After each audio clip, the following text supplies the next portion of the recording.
Cette tablette est donc sous Android 4.0. On a des spécificités Asus comme par exemple la barre de widget qui affiche des infos sur la batterie. Et surtout on a en bas à droite dans la barre de notification habituelle des infos sur la luminosité de l'écran par exemple. On a un mode IPS par défaut, on peut gérer la luminosité plus ou moins, un mode auto sur la droite et un mode IPS Plus sur la gauche spécialement conçu pour les environnements extérieurs pour améliorer un petit peu la luminosité. Donc nous on se remet sur auto. On a trois modes de gestion des processeurs. Le mode normal qui est le mode le plus puissant et qui affiche tous les cœurs à la demande. On a le mode normal qui essaye d'équilibrer un petit peu le rapport puissance-autonomie. Et on a le mode économie d'énergie, bon, inutile de le préciser, c'est écrit dessus. Je rentre dans le vif du sujet, je me mets en activation du mode normal, je vais dans le lanceur d'application et c'est un petit peu la démo technologique de cette tablette. C'est le fameux jeu Riptide GP, qui est un jeu de... Bon, le haut-parleur de la tablette est plutôt pas mal, mais sans forcément plus. Qui est un jeu de... Non, on va le voir, hein. Hop, hop. Là, pour le coup, ça se compare vraiment à la puissance d'un iPad 2. Et là, bah, il faut bouger la tablette. Donc voilà, à gauche, à droite, on a des effets de... Oh, voilà, je suis pas forcément très bon. Mais alors le principe, voilà, c'est les gouttes d'eau. Alors les fameuses gouttes d'eau, ce qui justifie un peu l'utilisation de la tablette sous Tegra 3, c'est voilà, c'est la puissance gérée vraiment de la meilleure des manières. A priori, le jeu est censé fonctionner un petit peu plus rapidement qu'un iPad 2, toujours avec la gestion des eaux, des textures, enfin de tout ce qu'il y a autour. Là pour le coup, il n'y a rien à dire, sous Android 4, ça va super vite. C'est marrant comme tout, et surtout le jeu est livré par défaut avec la tablette, donc bon, pas la peine de mettre 5 ou 10 euros de plus pour y jouer. On a quelques autres jeux aussi qui sont sur la tablette, mais bon, voilà.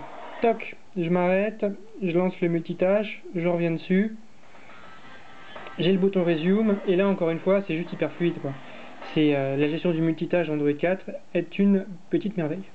Qu'est-ce que je peux montrer d'autre? La galerie qui a changé de forme, mais bon là pour le coup c'est pareil que sur les autres systèmes, les autres tablettes. Global qui est une autre démo technologique, d'ailleurs on voit dans la glace. Une autre démo technologique est là qui permet de gérer plein d'effets de relief, d'effets de... Voilà, c'est encore un système qui fonctionne à l'accéléromètre. Et là, enfin là c'est pareil, enfin ça fait partie des démos technologiques conçues par Nvidia pour montrer la force de sa tablette. Bon, ça sert un peu à rien, c'est pas un jeu à proprement parler, c'est plus là vraiment une démo technologique. On joue 2-3 fois avec et puis voilà, basta quoi, ça s'arrête là.